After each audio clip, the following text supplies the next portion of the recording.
not Chick-fil-A. And you guys know I love Chick-fil-A, but this guy, he's a black officer. He said he was mistreated due to the color of his skin at Chick-fil-A. Can you guys believe it? I can't believe it. I can't believe Chick-fil-A is actually doing this. But you know what? I say show your true colors, Chick-fil-A. Show us who you really are. Stop hiding behind it and just show us who you are. So let's hear this case. Make sure you guys like, share, and subscribe here at this YouTube channel, whatever YouTube channel I'm on. I got many. I am Jessica. Cool. Hi, Noah. I'm a YouTube blogger. I'm a comedian. I'm an actress. Honey, I do it all. All right, so let's hear what they have to say. I was kind of humiliated and embarrassed. I felt like it was a racial thing, and I felt like he was singled out. Only on 9, claims of racial discrimination at a Chick-fil-A. A Clover police officer said that he had to pay for his meal, but that his 3 white colleagues did not. Their claims did garner an apology from the owner of the Augusta restaurant where this happened. Our South Carolina reporter Tina Terry spoke to officers about their experience. I was kind of humiliated and embarrassed, at the whole situation, because it seemed like it was a racial issue to me. Clover Police Sergeant Tracey Reid had that experience at a Chick-fil-A restaurant in Augusta, Georgia, while on a work trip a few weeks ago. He and 3 other CPD officers, all of them white, went into the restaurant for breakfast. We all came into the restaurant together. We rode together, came in the restaurant together, all had the same uniform on, stood in line together. There was never a time that we were not together while standing in line. They say all 3 white officers were offered a complimentary meal, which they say is often offered to law enforcement at the popular restaurant chain. But when Sergeant Reid got to the register, he had to pay. He said he had to pay for his meal. And, it infuriated me, and I told him, I said, "You want me to go say something?" And he was like, "No, I don't want you to cause a scene."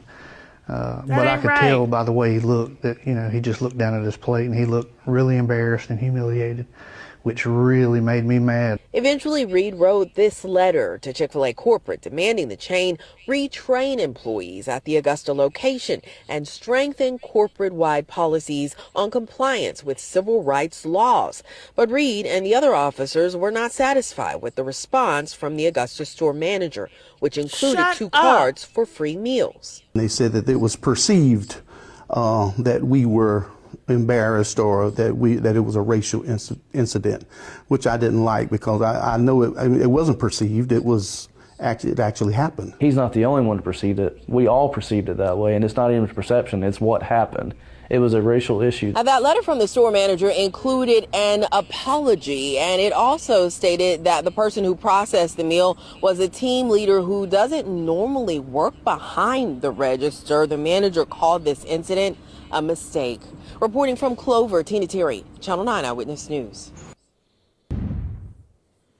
I was kind of Ooh, that black man was humiliated. And that's what they wanted him to be, humiliated. I mean, we saw those young Republicans. We saw their text messages. We know how the young Republicans feel about black people, even if he's a cop. And you would think, oh my goodness, he's a person in blue, that they will have respect for that when he's the good one. He's not like the other blacks. They don't care. Just like the white-owned towns, baby. You don't have their DNA. They already told you. You're not invited. When black men were begging, black conservative men, it was so disgusting, was begging these white people that had the white-only town. They was like, can we please be a part? Can we please go? And they responded, hell no, okay? But I feel like a lot of the young ones, the young Republicans, they feel this way. And unfortunately, we're going to see a lot of this mistreatment in the workplace. And you guys know they're just getting more bold and bold with it. And he complained, and the manager still were saying, like, no, you just misconstrued it. Like, you're the customer, you got it wrong. All right. And the other cop officers like, no, that's not how we perceived it. That's what it was. And they're going to play those mind games with you. They are. Comment, let us know what you guys think about this. Make sure you guys like, share, and subscribe. And I'll see you guys on the next video. Bye.